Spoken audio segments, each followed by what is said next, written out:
Hello, hello, and welcome everyone. I am Lori Beard, and I'm coming in from Texas. I'm here with my amazing co-host, Tammy Crawford from Idaho, and an Hello. amazing guest also from Idaho. Her name is Hannah Sucsy, and she is another artist. I feel like a minority today. You are more creative than you give yourself Oh, credit for, Lori. in So, different ways, in different ways. But we're so happy to be here. Of course, Tammy and I are super excited to announce the North Idaho Connection Adventure. This retreat is coming up in July. We want you to know all about it, learn all about it, and sign up because this is here for the ones that live in the US. It's right here in our backyard. It's in Tammy's property. We're going to have a lot of surprises for you, but one of the things we're going to have, which is not going to be a surprise anymore, is gourmet cooking from Tammy and I to you, participants, with her organic vegetables handpicked from her gardens. So if that's something that gets you super excited, and if you don't like to cook, it's okay. We'll serve you. And if you want to help us out, be our sous chefs, come on over and have fun with us. And we may arrange to go to Hannah's gallery. Who knows? I said there will be surprises. So we're happy to be here on another Tuesday talk, and we can't wait to share what Hannah has to say and her story of starting to be an artist for real, like when she took it seriously. So here we are. I know we're honored to have you, Hannah. So, thank you for being here. So, I know the Hannah only lives 30 miles north of me, and we keep saying we're going to meet for lunch or do something, and I know we will. Part of it has been me. I've been busy because I actually put in all the vegetables and plants for the gardens for our retreat. So, That super takes a lot of excited time. about that. Yeah. Well, thanks for having me. So welcome. So tell us a little bit about yourself. Like you said, I live in North Idaho, far North Idaho, and I opened a gallery here a year ago.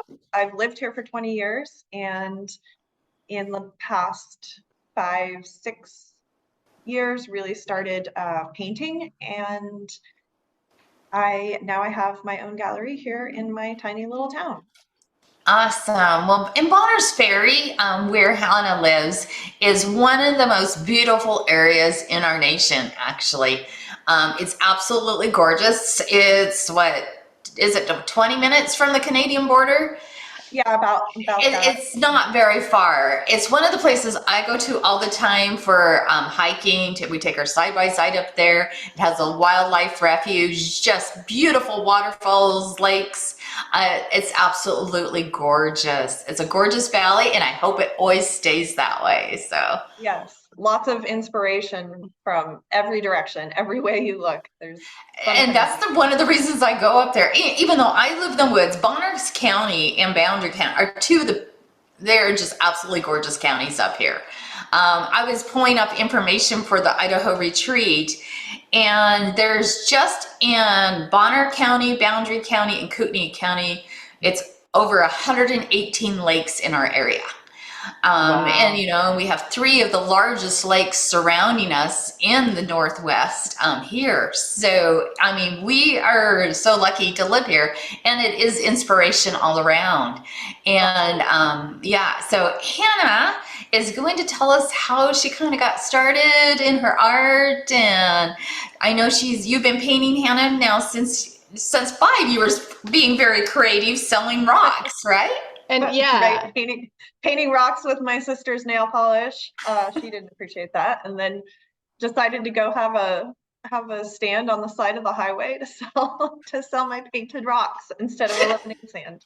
the entrepreneurship started early, huh? So I love Yeah, how it you did. said that you have a gallery there, etc. But it didn't happen overnight. And I love that we're going back to the early beginnings. And listen, if you're there listening to the replay or watching live, Hannah's story is very inspirational. There's a series of things that happen, and sometimes we have to go to the lowest low, sort of speak, to realize and to have that burning desire to want more out of life. So Hannah is going to tell us her story. It's her story and her early beginnings as an artist. Yeah, so like you said, I have been creating since I was, old enough to hold a paintbrush, and really did lots of different types of art as a kid, and always enjoyed that. And then life sort of took a different direction. Um, I got married very young and started having kids. And so of course that, my time was focused on that. But in addition to that, I, through those teenage years into early adulthood, really started believing the people around me who didn't value my art. And so I, kind of started believing that maybe I shouldn't really value it either. So you were told that if you were like me, I was told you don't want to be an artist because artists are starving artists. What people don't realize is I encourage teenagers, and I know you do as well. It's like, look at being a creative, look at being an artist. If that's what you want to do it. Life's too short to not do what you enjoy and what you love. But I know I got told, and to this day I've gotten told before people don't know me, oh, you must be a starving artist, why would you do something like that? But it's amazing how many people put artists down, but it's like everybody starts somewhere. So go for it. Tell us a little bit more. So yeah, so then I spent 15, almost 20 years probably really not doing art, not pursuing my own art. Of course, I did, arts and crafts things with my kids as they were growing up, but I really didn't even prioritize that. And that's something, I wish I had done more art with my kids. And then let's see, about 6, 7 years ago, I had a really horrible, really traumatic hip reconstruction. And there was a period of months where I couldn't walk. I was on crutches or in a wheelchair for a long time. And I had 4 little kids, and I was that was, like you said, Lori, the low of the lows. I was not only in physical pain, but in a really low place kind of all around. And actually the thing that I look back at as what brought me back to my art was these lyrics and scriptures and quotes and everything. Some were things that people sent me as I was recovering. Some were just as I was, kind of reaching out, searching for encouragement or inspiration or something to help me get through what I was going through.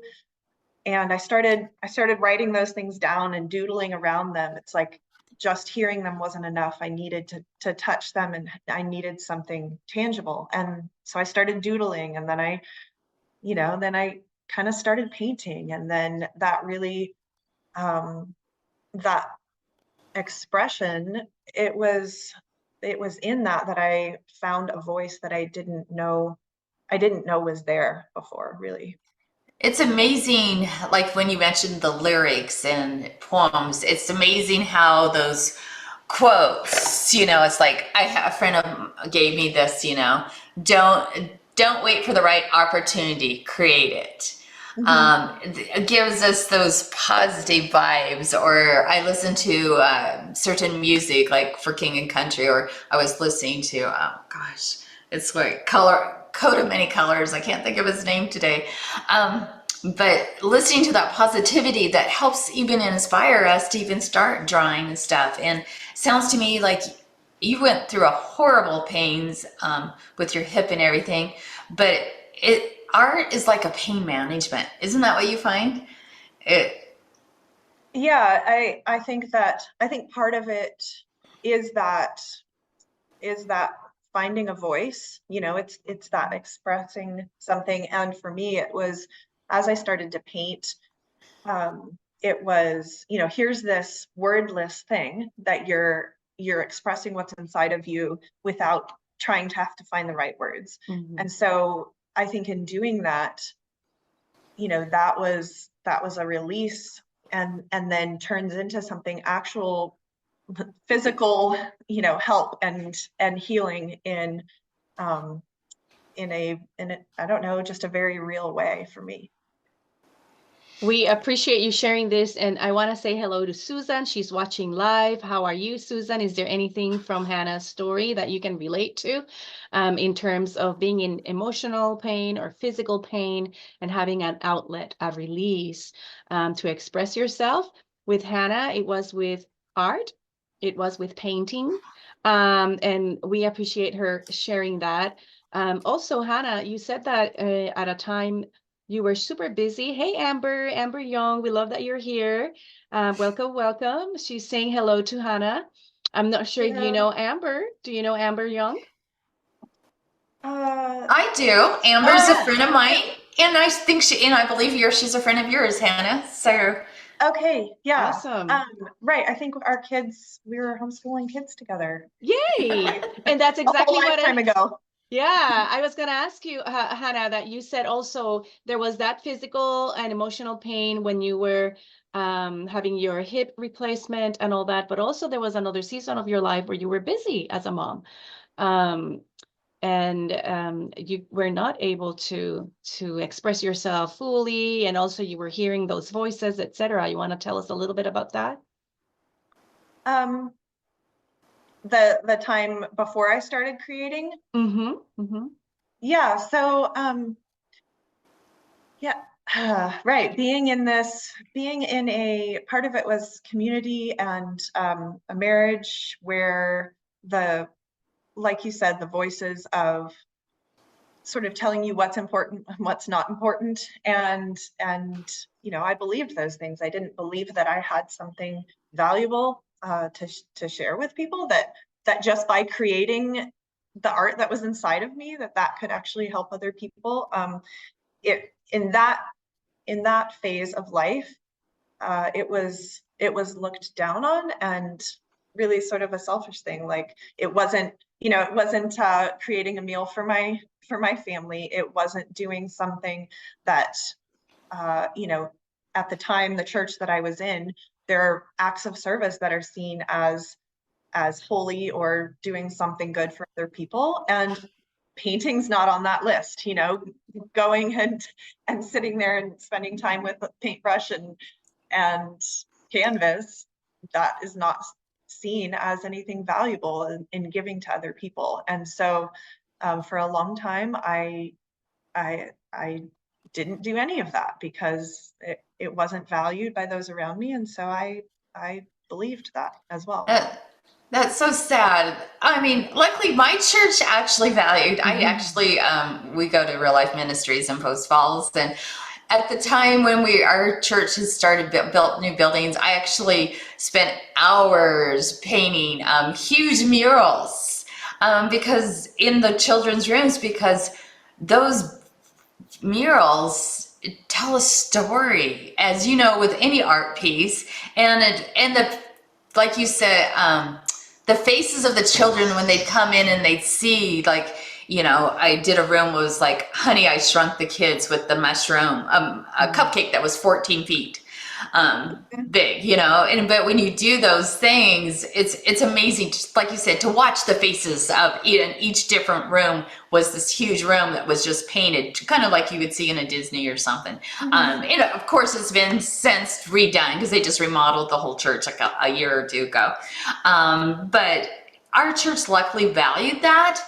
But I know from what you're saying, it wasn't until I was in galleries and even though I was selling art to all these other people, trading art from the time I was 14, my own family and close friends didn't take me serious, but everybody else did.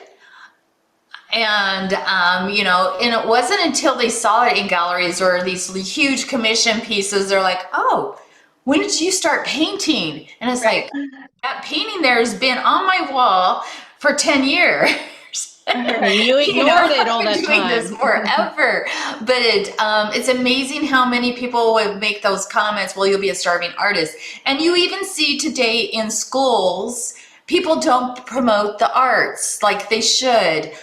They don't promote, being singers or these different ones or using your creativity. Yet, I think it was Kevin O'Leary from Shark Tank was talking about one of the things, they're not looking so much for engineers to hire anymore. It's for the creatives. Right. Right. And so creatives are making like 125,000 a year now because they're one of the most desirable people out there. So for those that are listening who think, oh, I can't go into the arts or I can't be creative, think about it again. And sometimes it's not always about the money, right, Hannah? It's about being able to do what we love and what we enjoy. I mean, if you would do it for free, then that's probably the career that you should go towards. I mean, I've always been doing creative stuff, and Hannah, I love your art. It's more of an abstract, and I loved that your dahlias that you created are so pretty. So, but let's hear more about how you went ahead and you braved those voices, and now you're the person that's sitting there encouraging others. Yeah, so a couple of years ago, I was, this was after divorce, and things were, some of the dust was starting to settle, and I'm going, okay, what am I going to do to make my living? And I have an English degree, so I could have gone and gotten a job in the schools to teach. That's what my education was for, and I knew that was not the right time for that. And so I was doing all these odd jobs. I was doing yard work for people, cleaning out gutters and raking leaves and things like that, and sitting on my mom's floor. I'd moved a couple times and was trying to just pull everything together. And I go, okay, I'm gonna do this. I am going to make a living with my art. And that at the time was painting, photography, and music. And I went all in, and I started, I mean, just every minute of the day was figuring out, okay, I'm going to figure out Instagram. I'm going to make myself a website. I'm going to see. And at that point, really, I would say a few months into that, in my mind, I thought, okay, in order to make it as an artist, like this is my full-time thing, I'm going to need to get into shows and galleries in New York and Paris. And Wow. so I jumped all in, and I go, okay, I'm gonna have to figure out how to get in these places. And so that was where my focus was for a while, was getting into some bigger galleries, and what in my mind was the art world. I've got to get there. That is so fascinating. So we have Chidinma also. She's glad to be here, and I am glad you're here with us too. If you have questions for Hannah. Okay, this is living the dream, and you are leading by example, Hannah. I just love that you shared that. You didn't put a cap on yourself. You said Paris, you said New York, you said all these places. And I love that. I want to mention that there is a book that I read. It's an amazing book. It's called The Top 5 Regrets of the Dying by Bronnie Ware. She's from Australia, and she did palliative work or palliative care. And she learned a pattern. She took care of a lot of people that were dying, but a lot of elderly also. And she said that from the 5, I can think of 2 that you are mentioning here or alluding to, or that can we learn from, which is I wish, this is a lot of people, she gathered a lot of information. She said, I wish I'd had the courage to live a life true to myself, not the life others expected of me. Since you mentioned about your community, the people around you didn't value what you did, your art, your creativity, your talent. And another one of the 5 is, I wish that I had let myself be happier. So I think, I have a feeling you are living a fulfilled life with your gallery, being able to accomplish everything you have accomplished. And I know you are a movement. You are creating some changes in your community right there where you live. Do you want to share a little bit about what you shared with us earlier about the block and everything? Because it's just sure. amazing. Right. So yeah, that transition from, thinking I had to be all over the world, whatever, in order to be successful. This building came up for lease in my tiny little rural town. And I thought, okay, I could try it for 6 months. And I know that's crazy. Like you said, Tammy, like all of those voices and people just, assuming, what, you can't sell art in North Idaho. Are you crazy? Yes. But I jumped in and I'm like, I'm doing it anyway. I'm going to try this for 6 months. The amount that I was spending to go to pack up my portfolio and show it in New York was like, okay, I'm gonna try this. And actually people started connecting immediately. And I was shocked and blown away. And people are buying art here more than, yes, I've sold out of a New York gallery, and yes, that's awesome. But here they're connecting with it. And part of that, like you said, that I have sidewalk chalk out in front of my gallery. And when it's a nice day, I sit out there and I make art. And every little kid that passes by cannot help themselves. They've got to come make art with me. And so I started doing that shortly after I opened my gallery last year. And then I said, hey, let's make a big thing of this. And I put on this event called Chalk the Block, and I invited people to come. They could participate in the contest part of it, and people vote on. And this was not professional chalk artists. You've seen there are those things around the country where it's professionals. This was my invitation to the entire community: come make art, and they did. I had like 150 people out there just up and down the sidewalks all around town making art, and it was pretty incredible. Would you say, Hannah, would you say some of them might have not realized they are professionals yet? And then with that opportunity, Exactly. with that invitation, you are allowing them to explore that area in their lives. Well, and what people don't realize is North Idaho has a lot of artists, and I've belonged to some of probably the same clubs that got art organizations as Hannah does. There's a lot of artists that live here that don't even have their art in galleries, but they sell worldwide. And I've met so many great artists. There's so many artists in our area, and we live in one of the nicest areas. The sad thing is everybody else has realized how beautiful it is here. And I've traveled a lot of places, and I must admit, we live in a beautiful area. Yes. So you're blessed to be surrounded by inspiration all the time. Yes. I think we were talking earlier about graffiti and, the bad rap it has when it's just crazy, right? And destructive. But I've seen beautiful art made where they have a face, and then a tree leaf is the leaves is what's the face's hair, and that's pretty cool.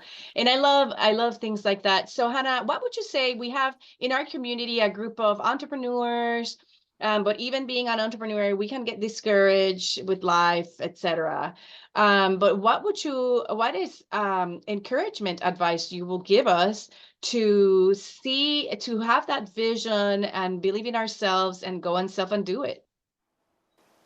I think when you're doing something that's inside of you and following it passionately, pay attention to how that connects with other people and the way that that's actually serving others. Because I had that thing in my head of like, no, I can't do art. That's selfish. That's taking away my time from what I should be doing for someone else.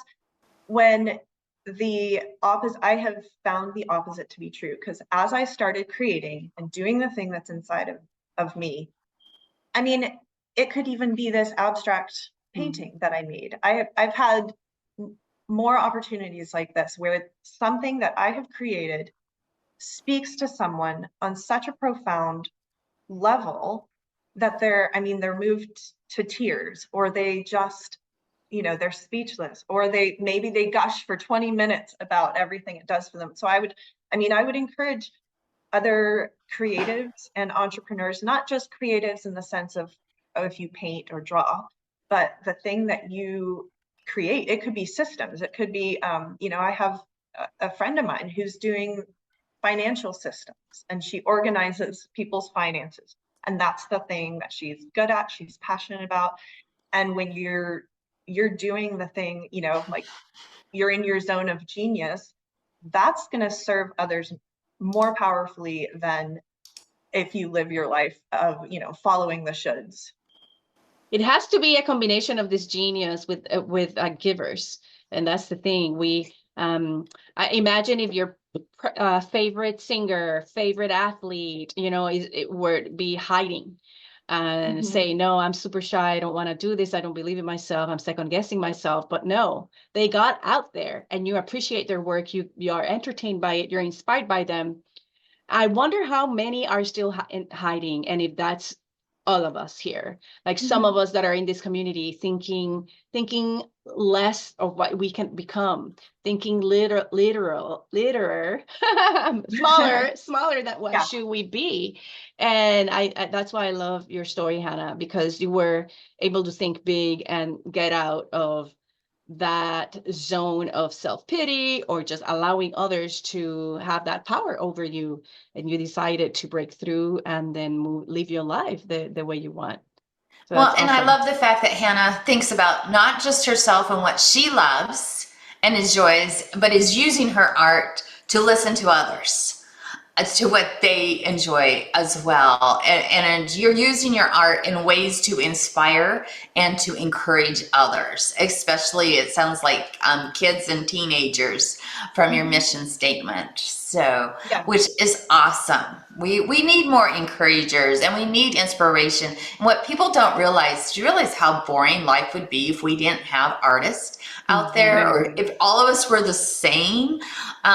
It's so great to see people, you know, I love hearing different types of music or seeing different types of art. I mean, if we were all the same, it wouldn't be as much as interesting, right? As colorful and fun.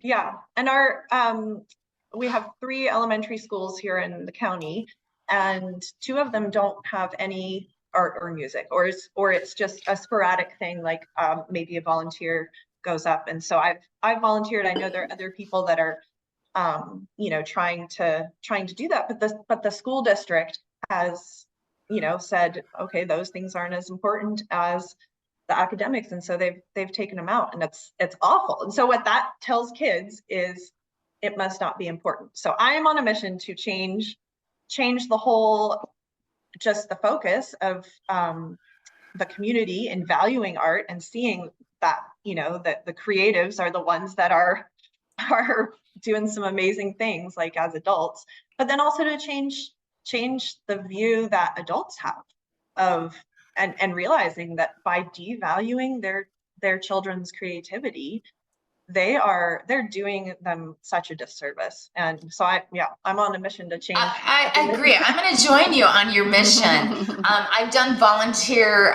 teaching in many schools because of that. And what people don't realize is you can learn so much about a student, and besides them learning so much about themselves when they are doing a project.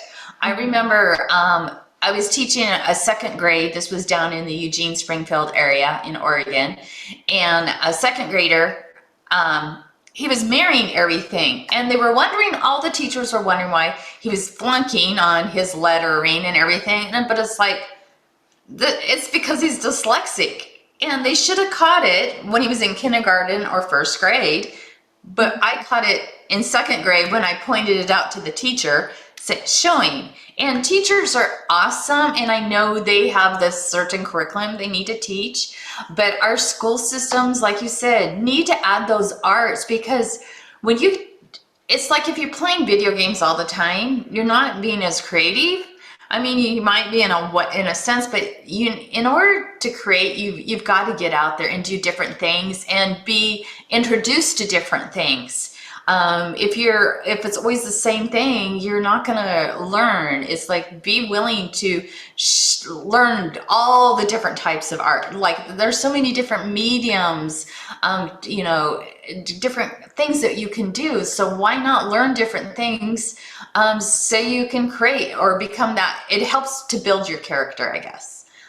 Absolutely. Yeah. And even just providing materials for kids, because kids are already so creative. And when given the opportunity to create and, you know, shown that that's important, then they keep doing it. But if you're, as a 10-year-old and then a 12-year-old and then 15-year-old, you keep getting these questions of like, well, that's great that you can draw, but what are you going to do with it? When adults ask you stuff like that, it does exactly the same thing that all those voices did to me. Was like, oh, okay, I guess it's not worth anything. I'll quit doing it. Right. It's discouragement and not encouragement. Yeah, So, absolutely.